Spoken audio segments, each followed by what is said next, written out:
यानी गरीबों के हिस्से पर कैसे डकैती डाली जाती है, सपा बसपा उसके उदाहरण है। अच्छा मुझे बताओ, कोरोना कालखंड में हर गरीब को महीने में 2 बार राशन मिला है कि नहीं मिला है? राशन के साथ दाल, तेल और नमक मिला है ना? इसमें कोई भेदभाव तो नहीं हुआ, सभी को मिला है ना? भाइयों बहनों, यही है सबका साथ और सबका विकास। शासन की योजना सबको, सम्मान सबको, सुरक्षा सबको, लेकिन गरीब के हिस्से पर डकैती डालने की छूट किसी को नहीं। 2017 के पहले यही होता था। ये जो आज राशन हम दे रहे हैं, ये जो दवा दे रहे हैं, भाइयों बहनों, 2017 के पहले इन योजनाओं पर, इन्हीं योजनाओं पर 2017 के पहले डकैती पड़ती थी, राशन सपा बसपा के गुर्गे खा जाते थे, गरीब देखता रह जाता था। और आज इसीलिए हम लोग आए आपसे कहने के लिए, अभी तो ये झलक है, 10 मार्च के बाद जब सरकार बनेगी, उज्ज्वला योजना के हर लाभार्थी को साल में 2 बार फ्री में होली और दीपावली को फ्री में रसोई गैस के सिलेंडर भी उपलब्ध करवाए जाए। बेटी और बेटे में भेद न हो। हमने 2017 में मुख्यमंत्री कन्या सुमंगला योजना प्रारंभ की थी। इस योजना में बेटी के जन्म लेने से लेकर के स्नातक तक पढ़ाई के लिए 15,000 रुपए दिए जाते हैं। हमने तय किया है अब बेटी के लिए इस राशि को बढ़ा करके 15,000 से बढ़ा करके 25,000 रुपए करने का काम सरकार करेगी। सामूहिक विवाह योजना, गरीब बेटियों की, कन्याओं की शादी के लिए सरकार 51,000 रुपए की कन्यादान के लिए अनुदान देती है।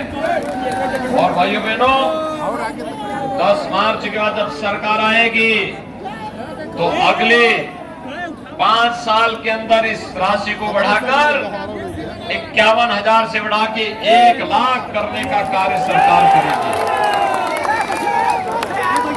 कॉलेज जाने वाली मेधावी बेटियों को, कॉलेज जाने वाली मेधावी बेटियों को, भाइयों बहनों, स्कूटी भी प्रदान करने का कार्य सरकार करेगी।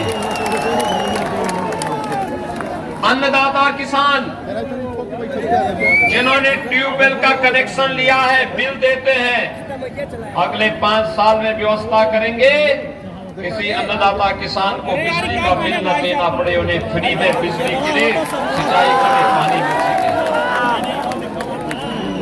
नौजवान, हमारा नौजवान जो हमारी ऊर्जा और प्रतिभा का प्रतीक है, 5 साल के अंदर 5 लाख नौजवानों को नौकरी दी, 2 करोड़ नौजवानों को रोजगार और स्वतः रोजगार के साथ जोड़ा गया। वर्तमान में 1 करोड़ नौजवान को टैबलेट और स्मार्टफोन देने का काम हम कर रहे हैं। भाइयों बहनों, सपा बसपा ने इसकी शिकायत की है चुनाव आयोग को। हमने तय किया है कि कितनी भी शिकायत करेंगे, 10 मार्च के बाद अगले 5 साल के अंदर 2 करोड़ नौजवानों को टैबलेट स्मार्टफोन देंगे।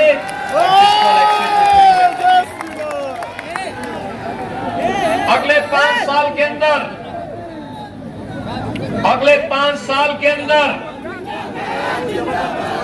हर परिवार के एक सदस्य को नौकरी, रोजगार अथवा स्वतः रोजगार के साथ जोड़ने का काम भी सरकार करेगी।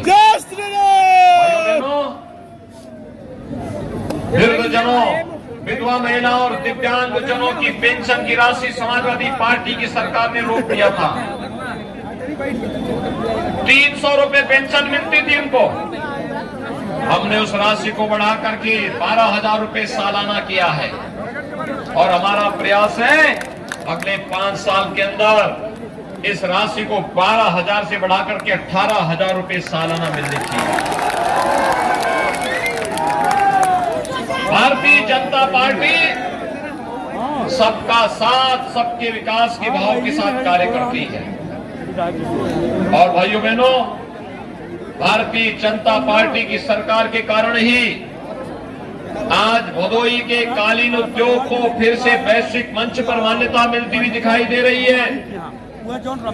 भदोही विकास की प्रक्रिया के साथ आगे बढ़ रहा है और विकास की प्रक्रिया के साथ जोड़ने के लिए आज मैं आपके पास आया हूं। हमने 5 साल पहले जो कहा था प्रधानमंत्री मोदी जी के नेतृत्व में उन कार्यों को करके दिखाया। हमने कहा था अयोध्या में राम मंदिर का निर्माण होगा, आज अयोध्या में राम मंदिर का निर्माण होगा। भाइयों बहनों, समाजवादी पार्टी परेशान है। वो कहती कि विकास का इतना पैसा कहां से आया है। मैंने कहा तुम चाहते तुम्हारे समय में विकास हो सकता था, लेकिन भाइयों बहनों, उनके समय में विकास नहीं होते थे, दंगे होते थे, अराजकता फैलती थी, गुंडागर्दी फैलती थी, विकास की योजनाओं में डकैती पड़ती थी, गरीब को राशन नहीं मिलता था, गांवों को बिजली नहीं मिलती थी, हर व्यक्ति परेशान रहता था।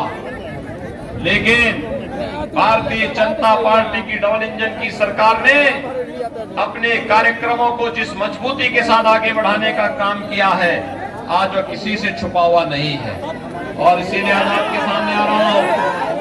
जब मैं सपा के नेताओं से कहता हूं क्या विकास तुमने कराया है, तो भाइयों बहनों बहस करते हैं, कहते हैं हमने विकास किया। मैंने कहा बताओ विकास क्या है तुम्हारा, तो कहते हैं हमने कब्रिस्तान की बाउंड्री वॉल कराई है। यानी उन्होंने केवल कब्रिस्तान की बाउंड्री वॉल कराई है। हमने हर धाम, हर तीर्थ, हर स्मारक, महापुरुषों, संतों,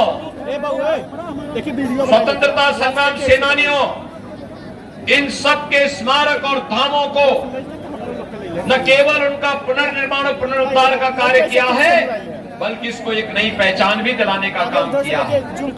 आज उत्तर प्रदेश काशी विश्वनाथ धाम और मां विंध्यवासिनी धाम के रूप में अपनी एक नई पहचान बनाने के लिए उतावला दिखाई दे रहा है।